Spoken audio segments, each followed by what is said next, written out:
السلام علیکم ورحمۃ اللہ وبرکاتہ۔ آج ہم سیکھیں گے گھر سے نکلتے وقت کون سی دعا پڑھنا چاہیے۔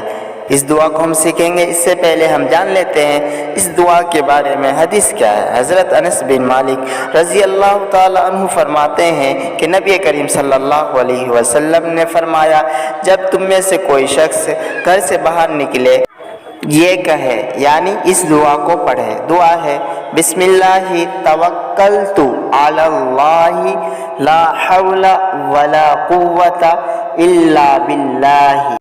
بسم اللہ توکلت علی اللہ لا حول ولا قوت الا باللہ۔ اس کا ترجمہ ہے کہ میں اللہ کا نام لے کر گھر سے نکلتا ہوں اور اللہ پر بھروسہ کرتا ہوں، اللہ کی مدد کے بغیر نہ کوئی طاقت نہ کوئی قوت کام آ سکتی ہے۔